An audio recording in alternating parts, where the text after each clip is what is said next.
Bismillahirrahmanirrahim. Assalamualaikum warahmatullahi wabarakatuh. Alhamdulillahirabbil alamin, wassalatu wassalamu ala asyrafil anbiya wal mursalin wa ala alihi wa sahbihi ajma'in. Amma ba'du. Subhana la ilma lana illa ma 'allamtana innaka antal alimul hakim. Wa tub 'alaina innaka antat tawwabur rahim. Rabbi shrah li sadri wa yassir li amri wahlul 'uqdatam min lisani yafqahu qawli. Allahumma faqihna fid din wa 'allimna at-ta'wil. Para alim ulama, syekhul masyayikh, bapak-bapak, ibu-ibu, saudara-saudara sekalian, jamaah salat subuh Masjid Al-Muhajirin yang dimuliakan oleh Allah Subhanahu wa taala. Marilah kita tidak henti-hentinya untuk bersyukur kehadirat Allah Subhanahu wa taala atas segala limpahan rahmat, hidayah, nikmat, khususnya nikmat iman dan Islam serta kesehatan jasmani dan rohani, sehingga sampai hari ini kita masih bisa menjalankan ibadah suci di bulan Ramadan dalam keadaan sehat walafiat. Mudah-mudahan kita senantiasa diberikan kesehatan oleh Allah Subhanahu wa taala sehingga bisa menyelesaikan ibadah suci di bulan Ramadan pada tahun ini dengan sempurna. Amin ya rabbal alamin. Salawat serta salam senantiasa kita sampaikan kepada Nabi kita Muhammad sallallahu alaihi wasallam yang senantiasa kita merindukannya, merindukan akan syafaatnya. Semoga kita termasuk umat Nabi Muhammad sallallahu alaihi wasallam yang kelak akan mendapatkan syafaatnya. Amin ya rabbal alamin. Ma'asyiral muslimin rahimakumullah. Sahabat Amr bin Auf sebelum masuk Islam itu adalah salah satu orang yang orang yang paling membenci Rasulullah sallallahu alaihi wasallam. Suatu ketika bercerita kepada rekannya yaitu Mas Musailamatul Kazzab. Mas Musailamah, saya ini barusan mendengar ayat turun singkat tapi isinya sangat padat. Kata Musailamah, apa ya? Ayat apa? Coba kamu bacakan. Ternyata yang didengar Amr bin As itu adalah surat Al-Asr. Wal 'asr innal insana lafi khusr illa alladzina amanu wa 'amilus solihati wa tawasaw bil haqqi wa tawasaw bis sabr. Semuanya berakhir dengan ra. Kata Musailamah, nah, kalau cuma ayat itu saja saya ya punya. Apa itu, Mas Musailamah? Coba kamu dengarkan ya Amr bin As, ayat-ayat yang saya punya ini. Ya wabar, ya wabar, annaka uzunani was-sadr wasairuka hafrun naqar. Itu ayatnya. Ya wabar, annaka uzunani was-sadr wasairuka hafrun naqar. Sama-sama berakhir dengan ra. Bapak ibu-ibu sekalian. Tapi perbedaannya sangat jauh sekali.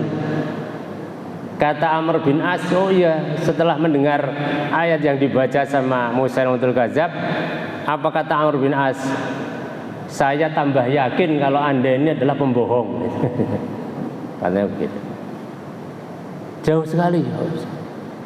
Saya yang tidak paham sastra Arab saja, kalau suruh bandingkan antara surat wal asr tadi, wal asri innal insana lafi khusrin illa alladzina amanu wa amilus solihati wa tawassaw bil haq wa tawassaw bis sabr, dengan ya wabar annaka uzunani was sadr sairuka habrun naqar. Apa artinya? Ternyata artinya adalah wahai kelinci, engkau mempunyai dua telinga dan dada, ya.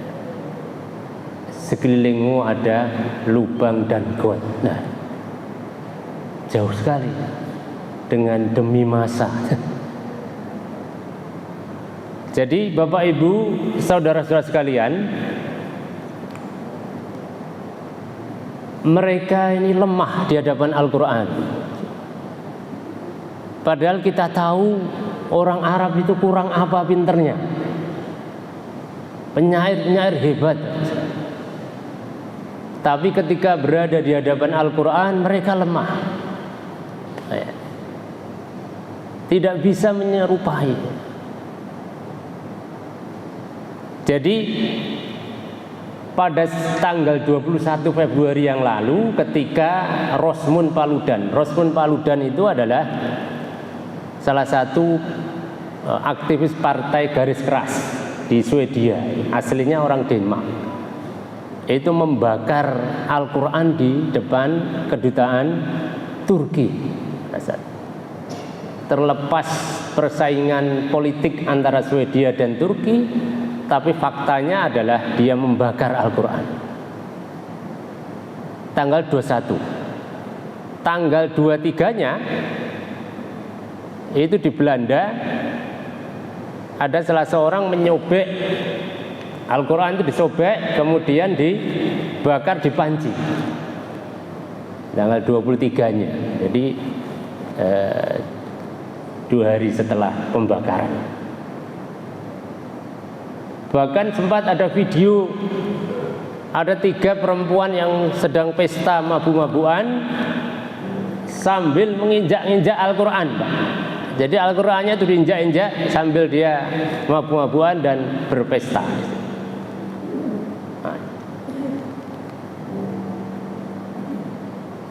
Apakah kita perlu marah?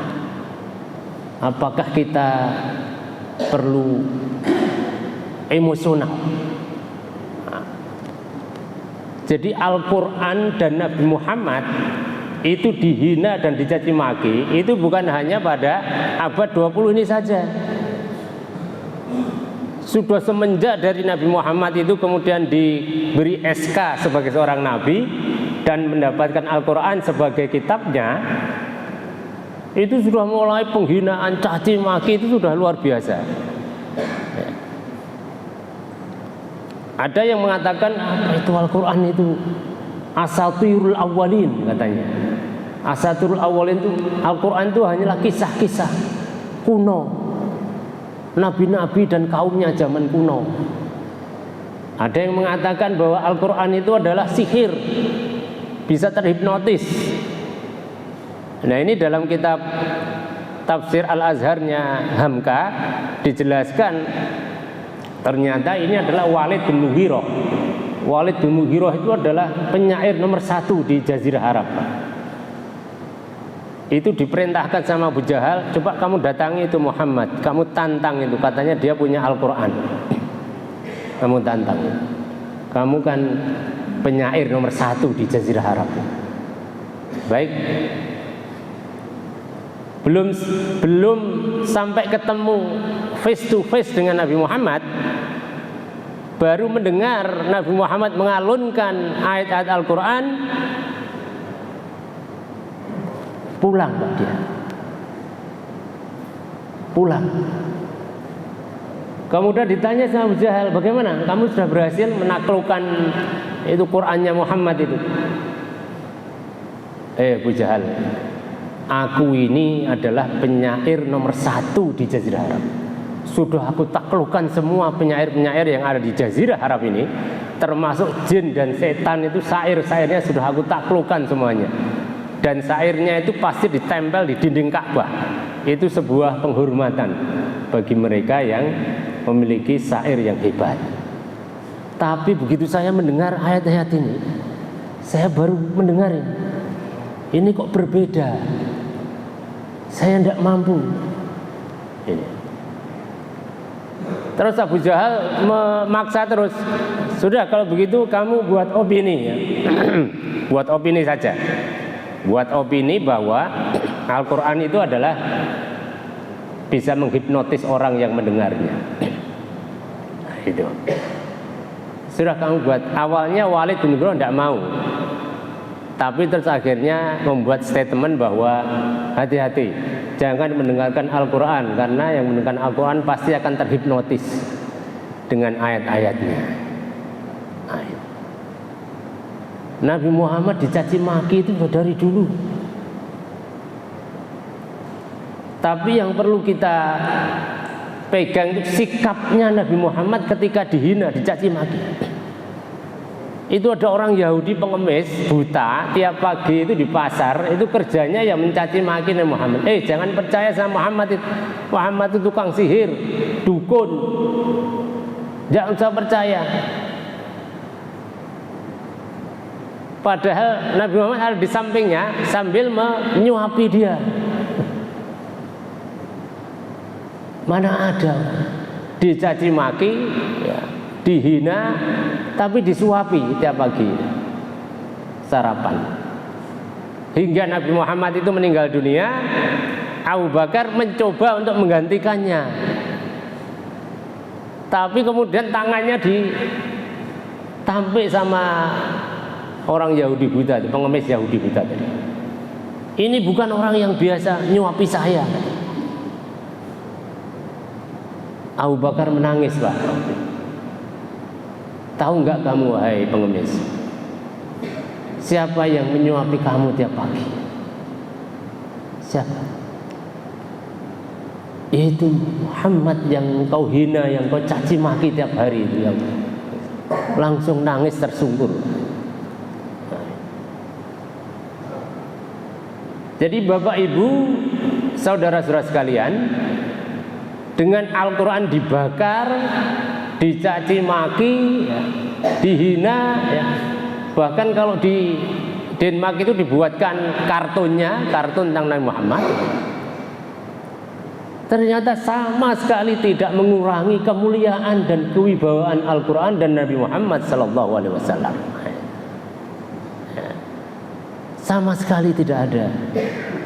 Al-Quran itu berkurang nilai kewibawaannya dan kemuliaannya.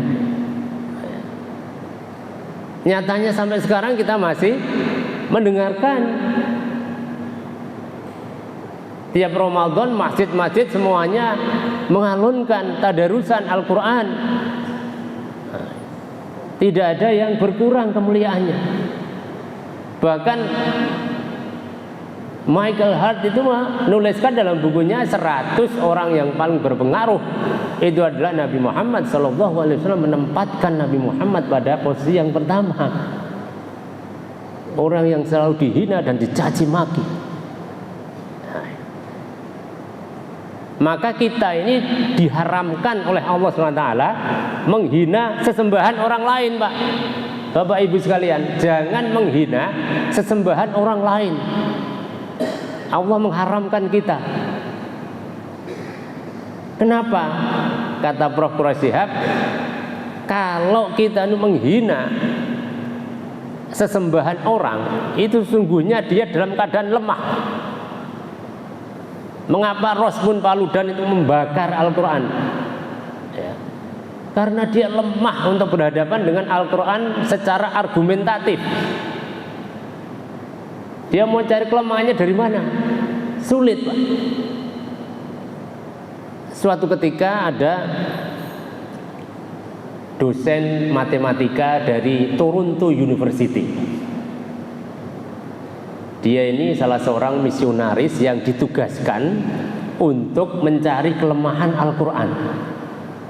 Coba kamu pelajari, cari celah-celah kelemahan Al-Quran di mana. Akhirnya dipelajari, Pak.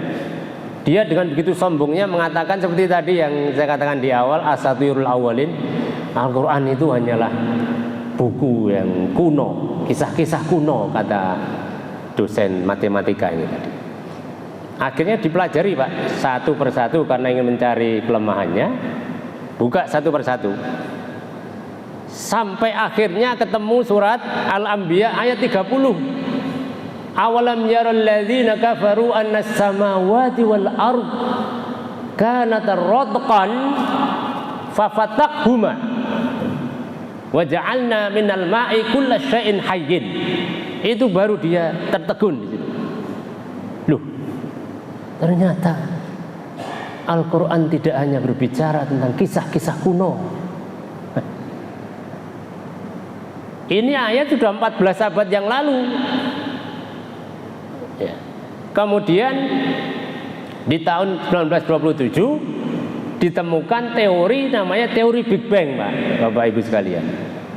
Teori Big Bang itu adalah teori asal muasal alam semesta yang mematahkan teori spontanitas. Jadi yang sebelum teori Big Bang itu ada orang mengatakan bahwa alam semesta itu ya terjadi dengan spontanitas begitu saja. Kemudian dipatahkan sama teori Big Bang.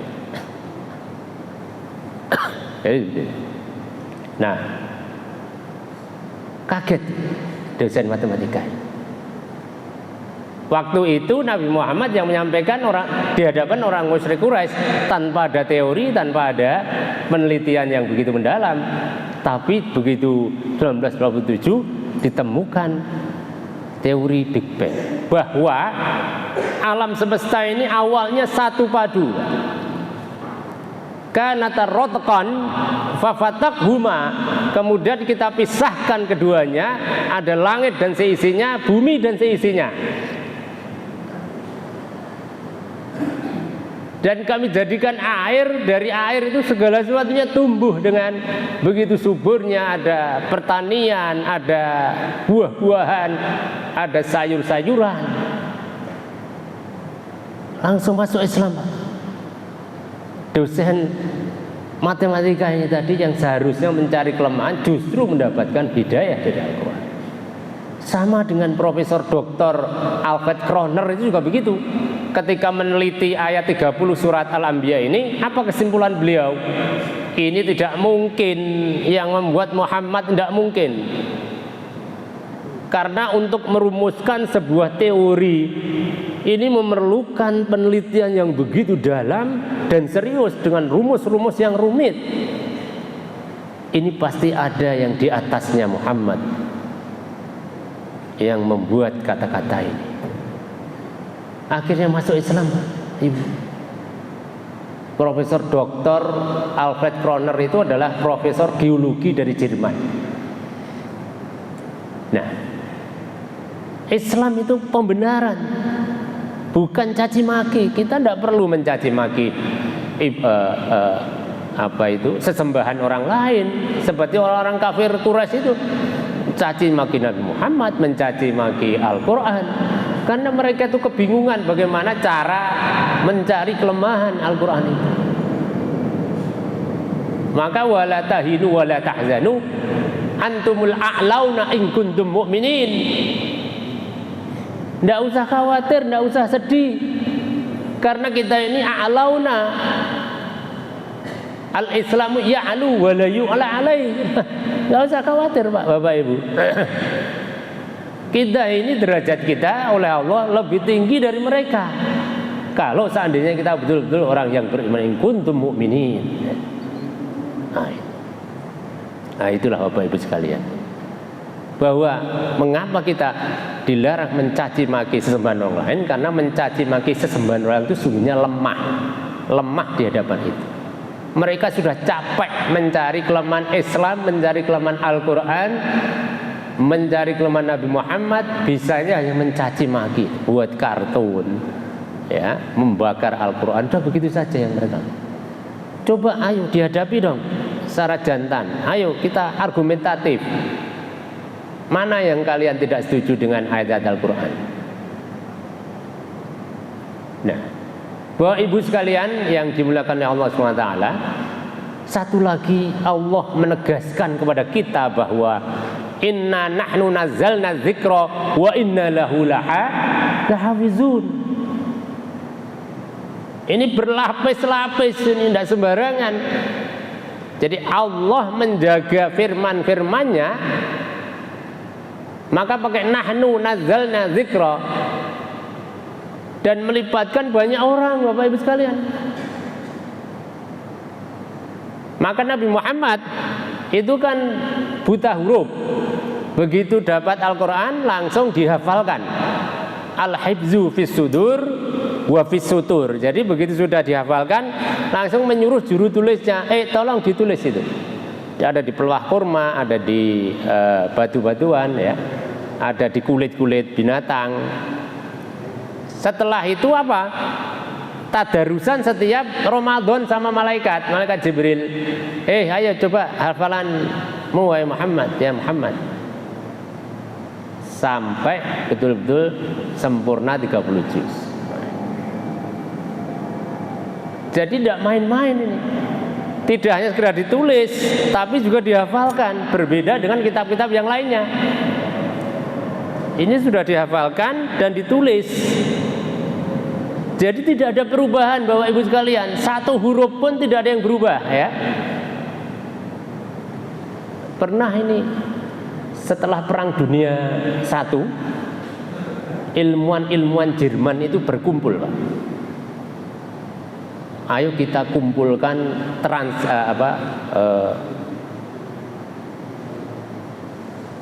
Al-Quran.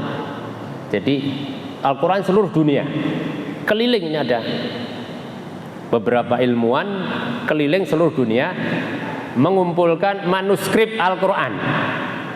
Nah, begitu sudah terkumpul itu ada sekitar 42.000 Al-Quran, Bapak Ibu sekalian. Setelah itu ayo kita cek satu persatu. Geleng-geleng Pak mereka. Ini kok tidak ada yang beda antara satu kitab Al-Quran dengan kitab yang lain di seluruh dunia. Itu diawali dengan Al-Fatihah dan diakhiri dengan surat An-Nas, dan tidak ada satu huruf pun yang berbeda.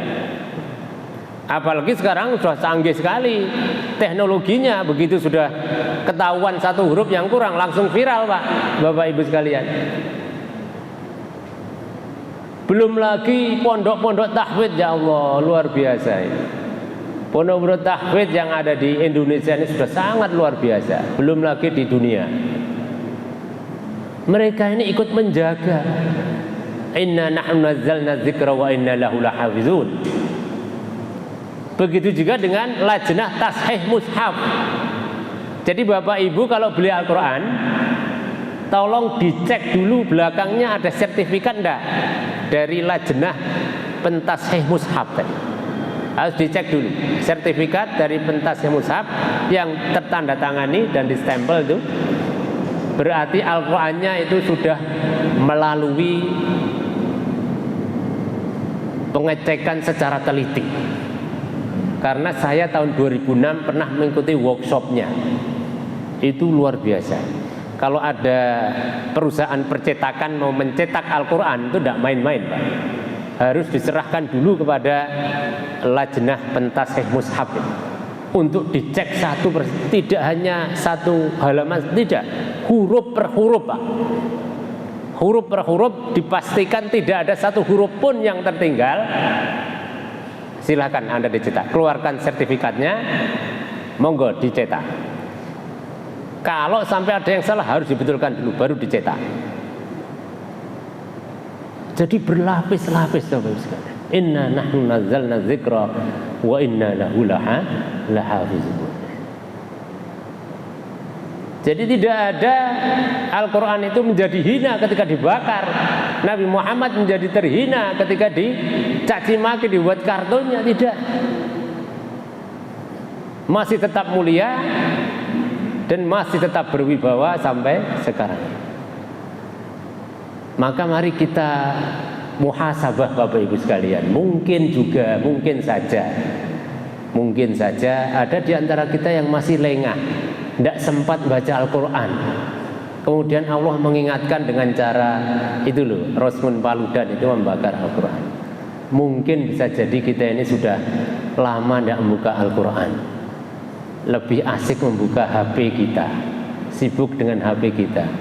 Sementara Al-Qur'annya sudah berdebu ya, cemburu dengan HP kita.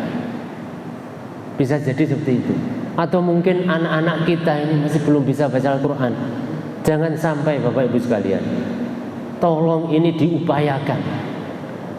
Silahkan mau les bahasa Inggris, mau les matematika, monggo silahkan.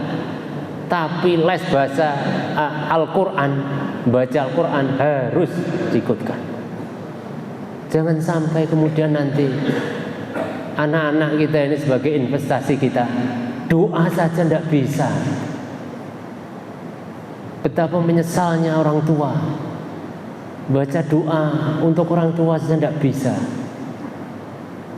Padahal saya pernah dapat kiriman dari Basnas Gresik itu, orang yang paling bahagia itu adalah orang yang sudah meninggal dunia, tapi pahalanya terus mengalir kepadanya. Salah satu di antaranya adalah anak kita, doa dari anak kita yang soleh. Meskipun kita sudah di alam yang lain, tapi ATM pahala terus mengalir kepada kita. Tapi kalau anak-anak kita tidak bisa baca Al-Quran, baca doanya tidak bisa, ini kasihan Pak. Saya pernah melayat di suatu tempat, tidak ada yang ngaji Pak. Ya Allah, saya sedih sekali. Ini mana, anak-anaknya mana? Tidak ada yang bisa baca Al-Quran Pak. Ya sudah, mari kita baca Al-Quran. Kita doakan orang yang sudah meninggal dunia. Jangan sampai tidak bisa baca Al-Quran anak kita. Jadi begitu Bapak Ibu sekalian yang dimuliakan oleh Allah Subhanahu wa taala, mari kita ikut menjaga Al-Qur'an ini ya, dengan cara membacanya, mengkajinya, kemudian mengamalkannya. Kalau tidak paham, fas'alu ahla dzikri in kuntum la ta'lamun. Jadi semua mulai dari keluarga kita ya, jangan sampai keluarga kita, anak-anak kita tidak bisa membaca Al-Quran. Demikian saja yang bisa kami sampaikan pada kesempatan yang sangat mulia ini. Mudah-mudahan kita termasuk hamba-hamba Allah SWT yang senantiasa menjaga Al-Quran dan memahaminya dan mengamalkannya. Semoga puasa tahun ini betul-betul bisa menjadikan kita sebagai hamba-hamba Allah yang muttaqun. Amin ya rabbal alamin. Allahumma anfa'na ma 'allamtana wa 'allimna ma yanfa'una warzuqna uluman tanfa'una. Allahumma inna na'udzubika min 'ilmin la yanfa' wa min qalbin la yakhsha wa min nafsin la tashba' wa min da'watin la yustajabu laha. Aqulu qouli hadza wastaghfirullah li wa lakum. Wallahu muwaffiq ila aqwamit thariq.